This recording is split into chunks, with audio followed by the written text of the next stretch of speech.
Assalamualaikum warahmatullahi wabarakatuh. Halo, selamat malam.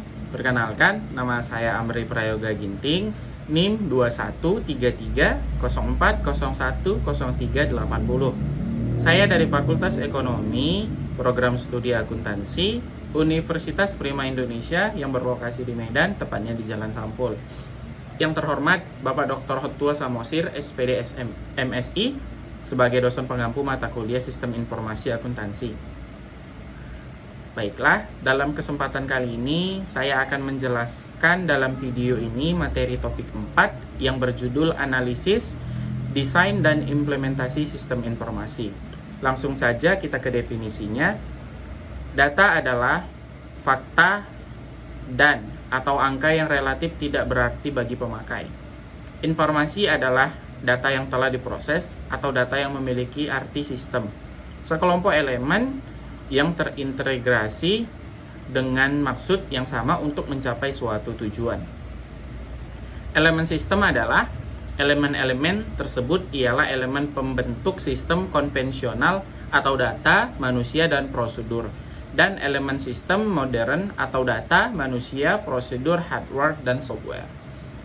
Sistem informasi adalah interaksi antara data, manusia, dan prosedur atau yang didukung oleh hardware dan software untuk memberikan suatu penyelesaian berupa informasi yang dapat dipakai untuk mengambil suatu tindakan.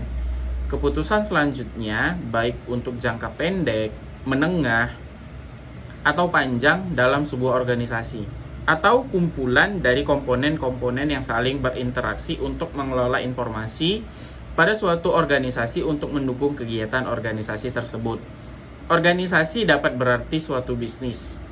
Analisis, desain dan implementasi sistem informasi adalah proses yang dilakukan oleh seseorang atau sekelompok spesialis untuk membuat atau mengotomasi dan atau mengembangkan suatu sistem informasi. Sebutan yang dikenal orang, Software Engineering Information System, Engineering System, Engineering Information System, Engineering Software Development. Sejarah perkembangan sistem. Pengembangan sistem informasi. Sejarah. Pada awalnya, suatu sistem informasi tidak selalu dikaitkan dengan teknologi informasi seiring perkembangan teknologi serta kebutuhan akan peningkatan efektivitas dan efisiensi organisasi dalam upaya menyediakan layanan yang lebih baik pada pengguna atau pelanggan.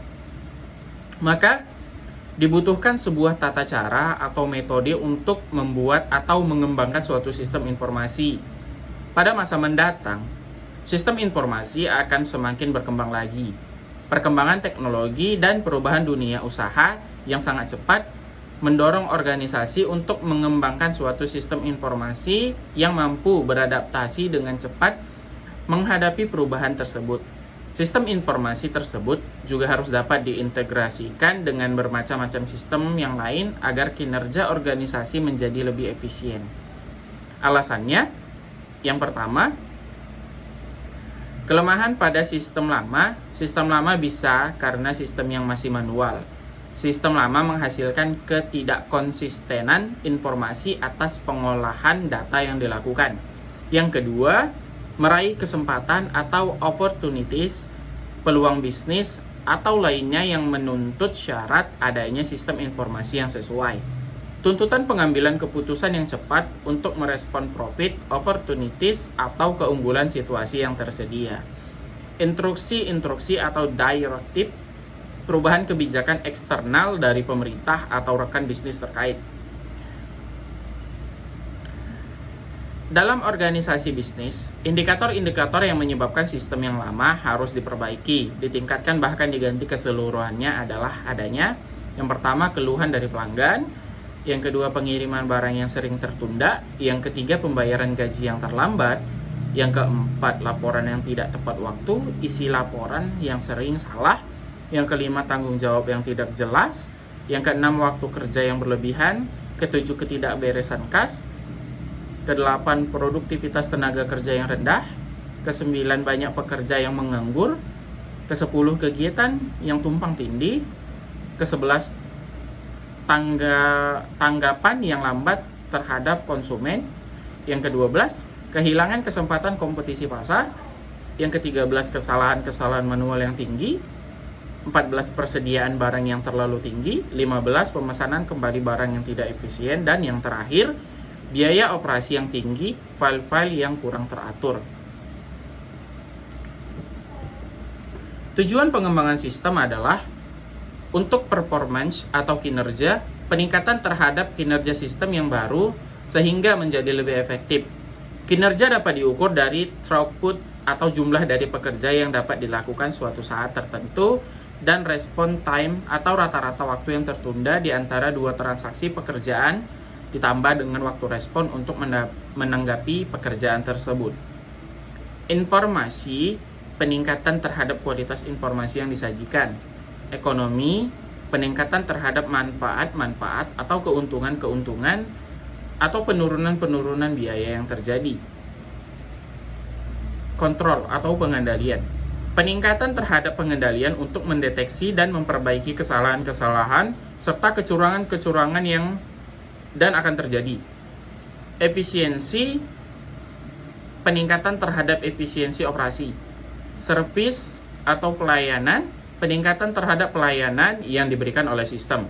Satu set aktivitas metode praktik terbaik siap dikirimkan, dan peralatan terotomatisasi yang digunakan oleh stakeholder untuk mengembangkan dan memelihara sistem informasi dan perangkat lunak. Biasanya, pengembangan sistem dilakukan apabila sistem yang lama sudah tidak bisa mengimbangi atau memadai kebutuhan ataupun perkembangan perusahaan. Sehingga terdapat beberapa pendapat tentang definisi pengembangan sistem, antara lain yang pertama, menyusun suatu sistem yang baru untuk menggantikan sistem yang lama secara keseluruhan atau memperbaiki sistem yang telah ada. Yang kedua, suatu proses pengaplikasian teknologi informasi untuk satu tujuan tertentu atau menyelesaikan suatu masalah. Yang ketiga, memilih suatu masalah yang besar dan kompleks menjadi beberapa bagian kecil yang dapat dikelola. Pengembangan sistem dapat berarti menyusun suatu sistem yang baru untuk menggantikan sistem yang lama secara keseluruhan atau memperbaiki sistem yang telah ada. Tahapan pengembangan sistem. Tahapan pengembangan sistem secara umum, alur pengembangan suatu sistem informasi mempunyai beberapa tahapan. Tahapan pengembangan sistem informasi seringkali disebut juga sebagai System Development Life atau Cycle atau SDLC. SDLC adalah metode tertua yang digunakan dalam pengembangan sistem informasi dan mendasari pengembangan metode-metode yang lebih baru. Metode tersebut diantaranya Rapid Application Development dan Prototyping. SDLC atau System Development Life Cycle merupakan siklus pengembangan sistem. Pengembangan sistem teknik atau Engineering System Development. SDLC didefinisikan oleh Departemen Kehakiman Amerika Serikat sebagai sebuah proses pengembangan software yang digunakan oleh analis sistem. Untuk mengembangkan sebuah sistem informasi, SDLC berfungsi untuk menggambarkan tahapan-tahapan utama dan langkah-langkah dari setiap tahapan yang secara garis besar terbagi dalam 4 kegiatan utama, yaitu initiation, analysis, design, dan implementation. Setiap kegiatan dalam SDLC dapat dijelaskan melalui tujuan atau purpose dan hasil kegiatan deliverable.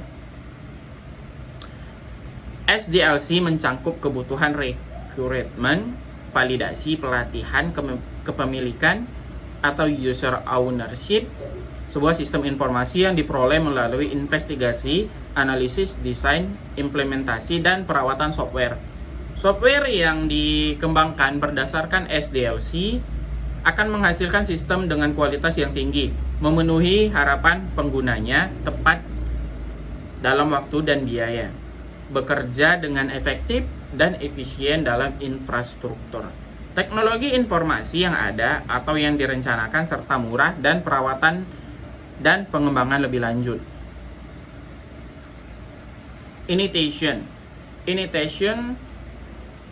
atau sistem initiation ialah perencanaan awal untuk sebuah proses guna mendefinisikan lingkup, tujuan, jadwal, dan anggaran bisnis awal yang diperlukan untuk memecahkan masalah atau kesempatan yang direpresentasikan oleh proyek.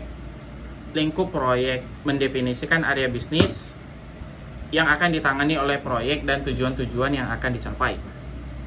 Lingkup dan tujuan pada akhirnya berpengaruh pada komitmen sumber, yaitu jadwal dan anggaran yang harus dibuat supaya berhasil menyelesaikan proyek.